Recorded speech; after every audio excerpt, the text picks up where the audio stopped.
What is your God's name? Part 70. I'm Professor Hannes Redlinghuis of the First Assembly of Yafashua in South Africa, Pretoria, Montana, also international. I just want to mention that the study we are currently busy with is one of my books which I've written. What is your God's name? It's an A5 book, 500 plus pages. Should you require any information about it, or maybe have a question or want to share something with us, please contact me at my WhatsApp number, +27 international code for South Africa. My number is 0722 367 124. Just go to my website, https://Yafah, YAHVAH.co.za. If this is the first time that you are about to participate in the study, you are so very, very welcome. But you please need to go to part 1, start from the beginning, because you've missed out on quite a bit of information. Also very important to subscribe to the channel in order to receive the different notifications of all the other studies that we are currently busy with. And also our TikToks.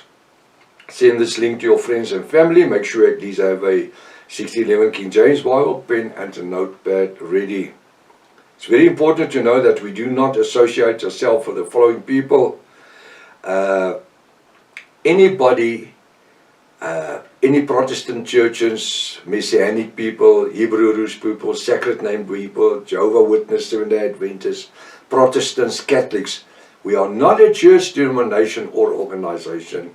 We function as a Bible study group throughout the world. I trust that this study is going to be a blessing unto you in the name of Yafashua. Hallelujah. Should you want to know any more about the names, the revelation and the original Hebrew sacred names that I'm using, you are so very welcome to contact me in order to receive the different information that I have that I can share with you. Right, we are going to continue where we left off last week. Hallelujah. We are still busy with the Godhead of Yafashua. In this scripture we find how John the Baptizer forbade Yafashua. John had no intentions to immerse Yafashua and was seeking for any reason not to do so. He was not very happy to have Yafashua be immersed by him. John, why not? Because John surely knew that Yafashua was an orthodox Hebrew man. He knew that Yafashua was circumcised on the 8 days, such is the tradition of the Orthodox Hebrews and Jews. He knew that Yafashua was up to that time, he was keeping the law of Moses, the 613 laws. He was practicing the laws of Moses. He knew that Yafashua kept the Sabbath and all the Jewish feasts. According to the Bible, it was known that Yafashua was sinless. Very important. John the Immerser could not understand why Yafashua needed to be immersed. Now, John was busy immersing people in water, and Yafashua instructed him to immerse him also in water. What John did not knew was that which was about to happen. It was part of Yafah our Elohim, the Father's plan to reveal the closeness, the Godhead of Yafashua, the right arm, Isaiah 53 verse 1 to 7. You remember when we started with the Godhead, Yafashua was the authority, the right arm of Yafah Almighty. We are going to read the next 3 scriptures first, and then I will elaborate. Verse 15. Verse 15. I just want to see if I can pick up the scripture quickly. I'm just running back here to see if I can pick up the scripture because I said we were busy with it. And I'm just looking here. Matthew 3 verse 19. Excuse me. Matthew 3 verse 9 to 17. Yeah, but please just bear with me. Because it's very important to have the scripture. I don't just like to say, let's read verse so and so, and then the person can't remember where it was. So it's verse 15. And Yahushua answered and said to him, that's John the Immerser, suffer it to be so now. For this it becometh us to fulfill all the righteousness that he suffered him. That he will see it's a small letter H in the 1611, John the Immerser suffered him. Verse 16. And Yahushua, when he was immersed, went up straightway out of the water. It what? Today on the internet there's a lot of theology, especially the people that immerses or baptize children, that says Yahushua didn't come straightway out of the water. He didn't got up from underneath the water. He was climbing. When you say he went out of the water, he climbed the side of the banks of the Jordan River. Rubbish. I like the 1611. He says, and he, Yahushua, when he was immersed, went up straightway, not up a bank, straightway out of the water. He stood up from underneath the water. Easily to understand, straightforward English. And lo, the heavens were open unto him. Who was that? That him is a capital H, look at it, Yahushua. And he, Yahushua, saw the Ruach HaKodesh, which is the Spirit of Yahweh Almighty, descending like a dove. It was not a dove. Today the churches is showing you a white dove. It's not a white dove. It's descending like a dove and lighting upon him. That's on Yahushua. Verse 17. And lo, a voice from heaven saying, this is that's Yahweh, the Father's beloved Son. The Father spoke to the Son. And whom that's the Father, is well pleased. This is my beloved Son. And the moment that he came up straight out of the water, didn't climb out the banks, he stood up. And immediately, before he could even climb out against the banks, there's no scripture saying there was a bank. I know rivers where it's flat. I'm a fisherman for many, since I was 6 years old, we were fishing. And most of the dams and rivers in South Africa, very few has banks that you climb in and out. It's flat. You sit on the lawn or on the grass and you fish right here. So when you have a fish, you bring it right into here and you net it. You bring it out of the water. Very seldom there's banks. I'm just creating the idea of a river. But you can also have a river with some banks where the river flown. But I think the river Jordan in Jordania is a river that I think was flat because it was daily used for people to get water from the river. But it doesn't matter. It's not something that is a point of argument. But the churches says, Yahushua, a lot of the Pentecost churches and Methodist churches and Baptists, and those are baptized babies. They say, no, Yahushua, Jesus climbed out from the water against the bank. No, he came straight up from the water. The Ruach came down on him. Yahweh would reveal his right arm, his right hand, into the life of Yahushua. And a voice said, this is my beloved Son, and whom I'm well pleased. Hallelujah. According to verse 15, it is evident that John refers to refuse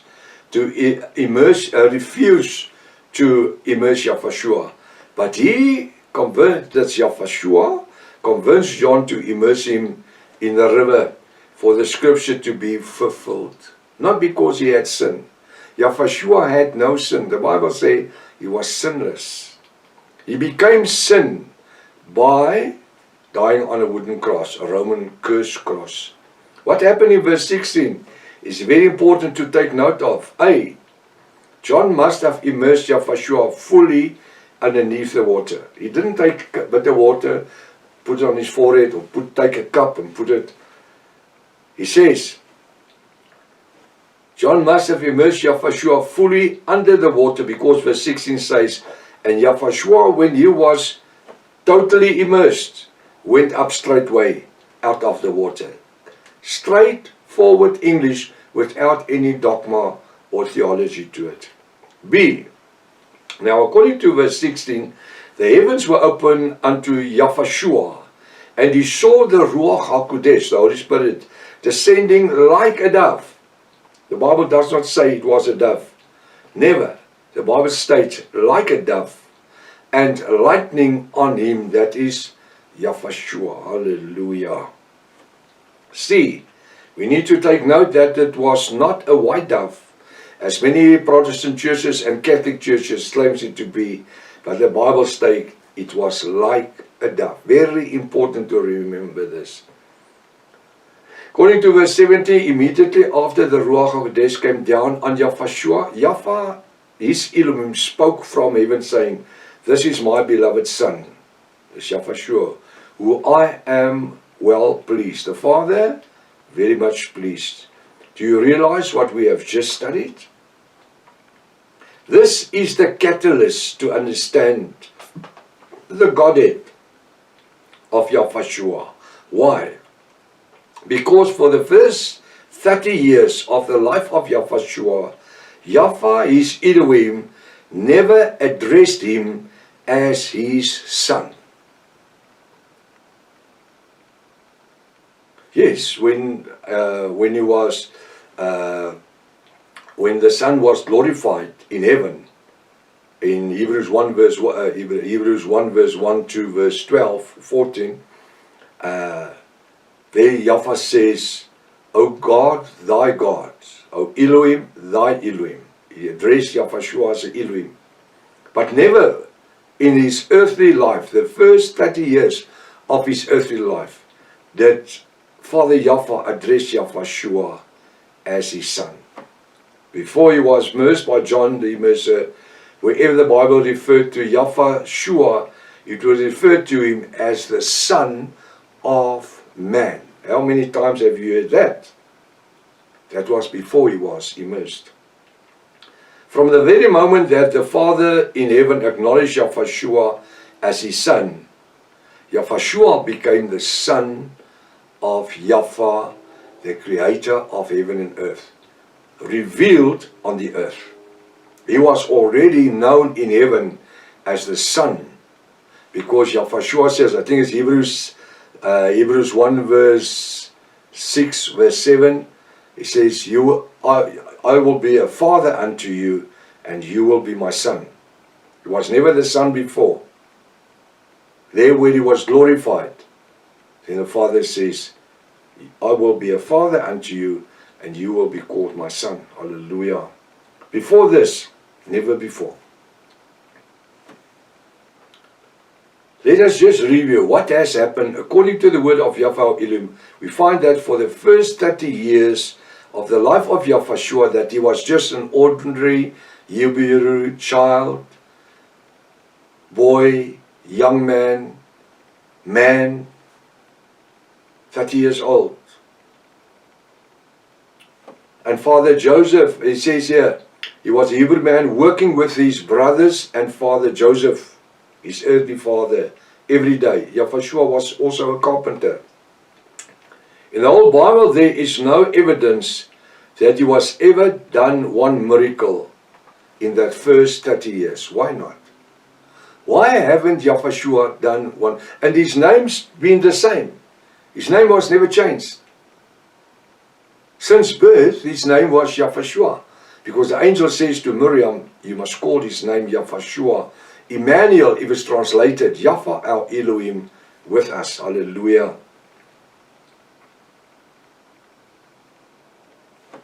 If he, now the question is here, he worked with his father, there's evidence that he ever done one miracle. Why hasn't he done one miracle? Because at that stage of his life, the first 30 years of his life, he was never immersed or baptized. He was just an ordinary person as any one of us, except that he was not conceived by Joseph, the human flesh, but he was conceived by the Ruach HaKodesh, the Holy Spirit, says the Bible. If he was God or Elohim in the flesh, why did he not do any miracles? Why would you say he could not? He could not. Because the right arm of Yahweh, his Elohim, his father, according to Isaiah 53 verse 1 to 7, was not yet revealed in him. He was not yet the revelation son of Yahweh.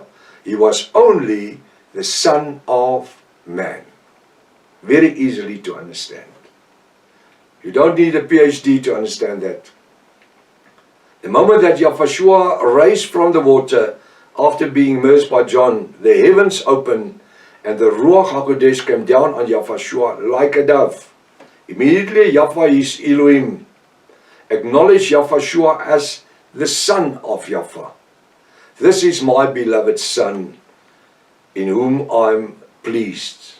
From this very moment, Yahshua received the arm, the authority of Yahweh, his father, the right arm, the authority. Whenever you greet someone, you stretch your right hand out to greet a person. Which hand do you stretch out? Not your left hand, your right hand. The right hand, everybody in the world uses his right hand. Why? Because the right hand is the sign of the authority and power. Even left-handed people, when greeting each other, they do not use their left hand, but they use their right hand. Hallelujah. According to the Bible, when Stephen was stoned to death, he uttered, when he saw Yahshua, which side of the Father in heaven? In which side did he saw Yahshua? The right side. The authority. Why the right side? Because Yahshua was the right hand or arm, the authority of Yahweh his Father, according to Isaiah 53 verse 1 to 7. And I believe by this time you should know the scripture by heart. Because of the Bas Christian revelation, we have a glimpse of the Godhead of Yahshua. He is now man. Now I want you to understand. He is now man and God. I use the word God just to help some of the people.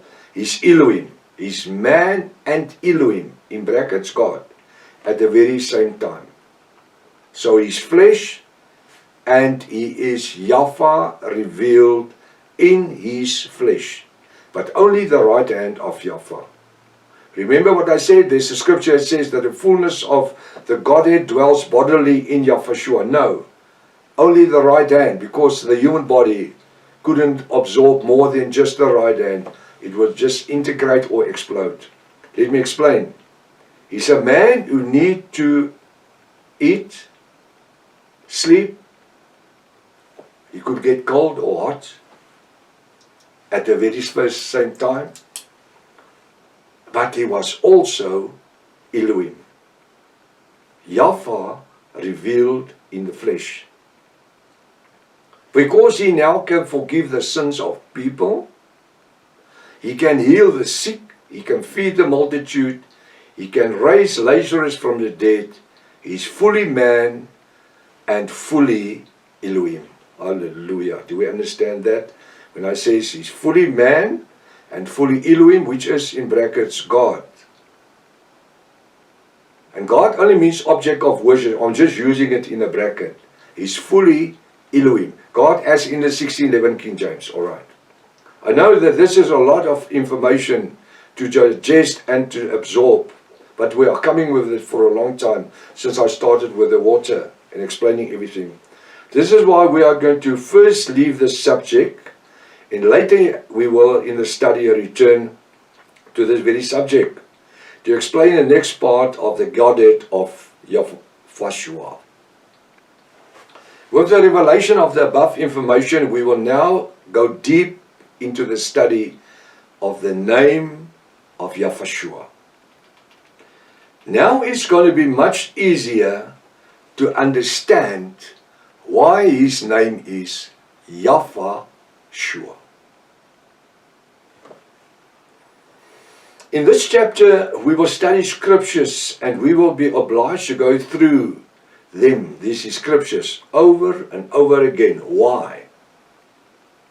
Because we want to discover to what extent the original Hebrew scriptures were corrupted and set aside to create space for the Roman Catholic Church through corrupt text, manuscripts, and hundreds of different Bible translations and reviews, to infiltrate the Protestant churches with Jesuit teachings.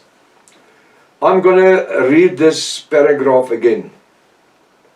I can actually preach on this for the next hour. But I'm sure with all the information that you received up till now, this will just fall open to you. Just listen to it again. In this chapter, we will study scriptures and we will be obliged to go through the scriptures over and over again. Why?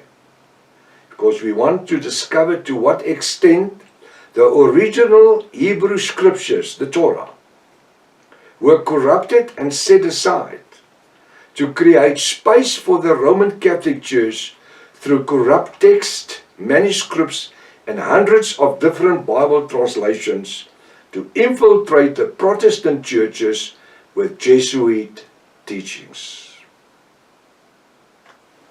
I believe, as an English person, that you understand fully what we have just said.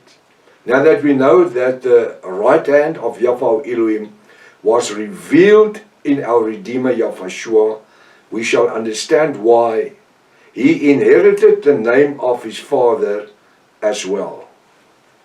This is my beloved Son in whom I'm well pleased.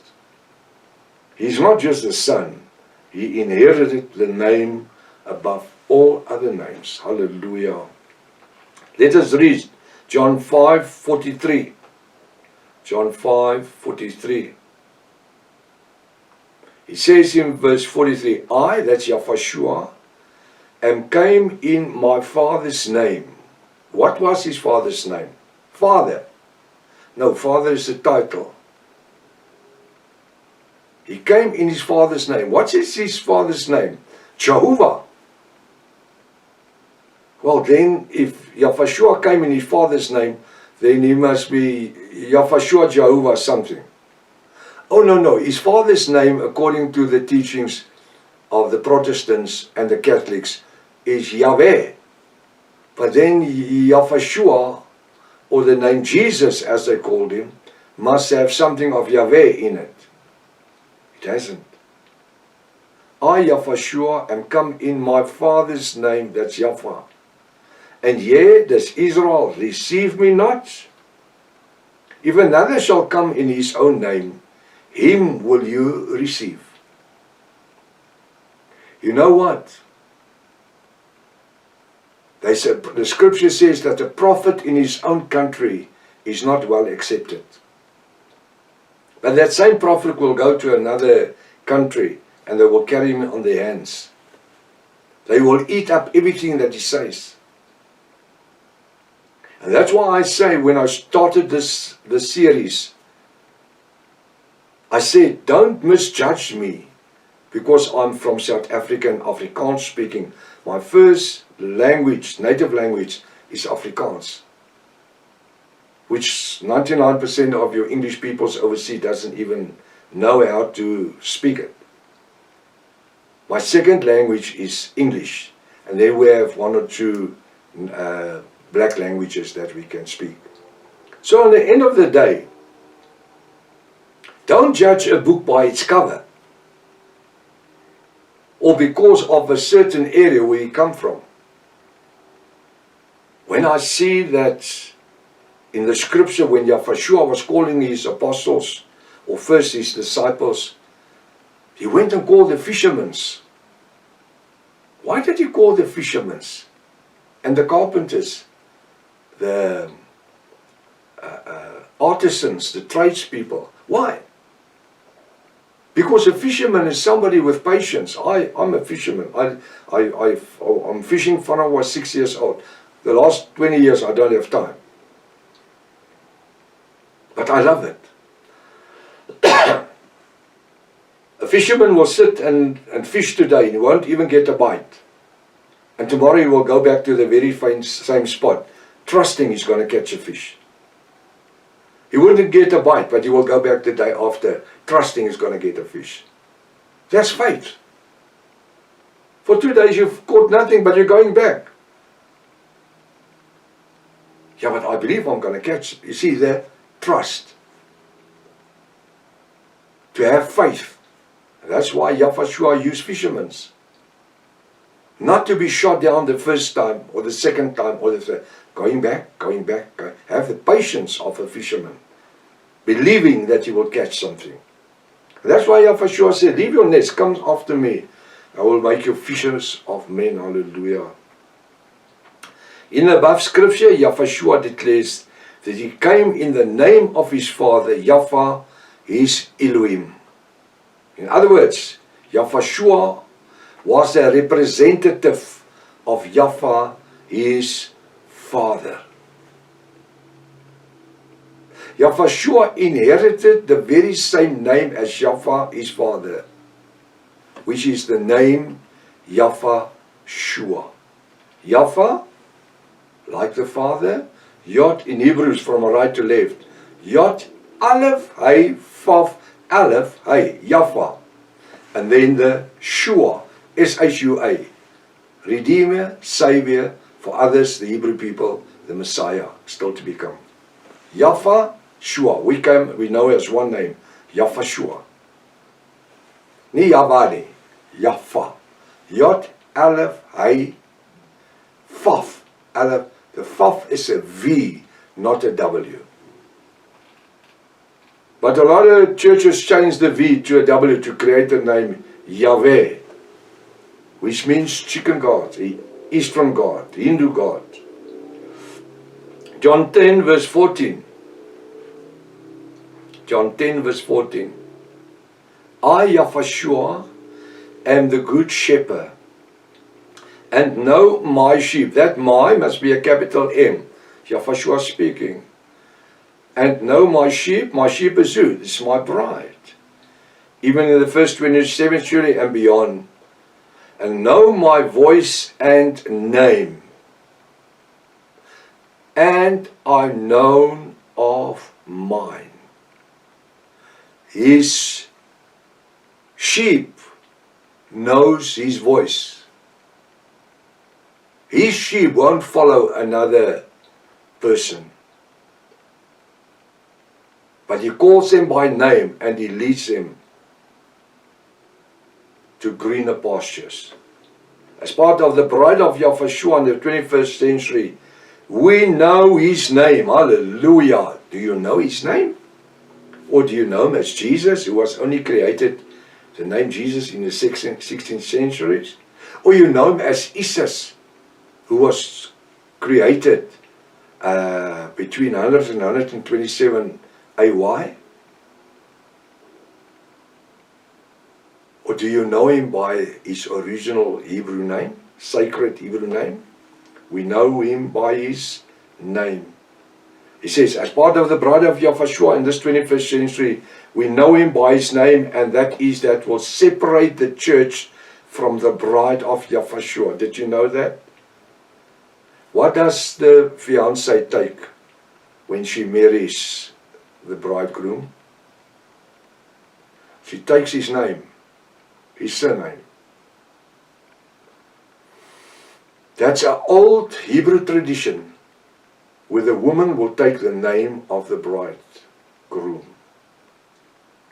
Once we come to repentance, we are immersed in the name of Yahweh to the remission of our sins.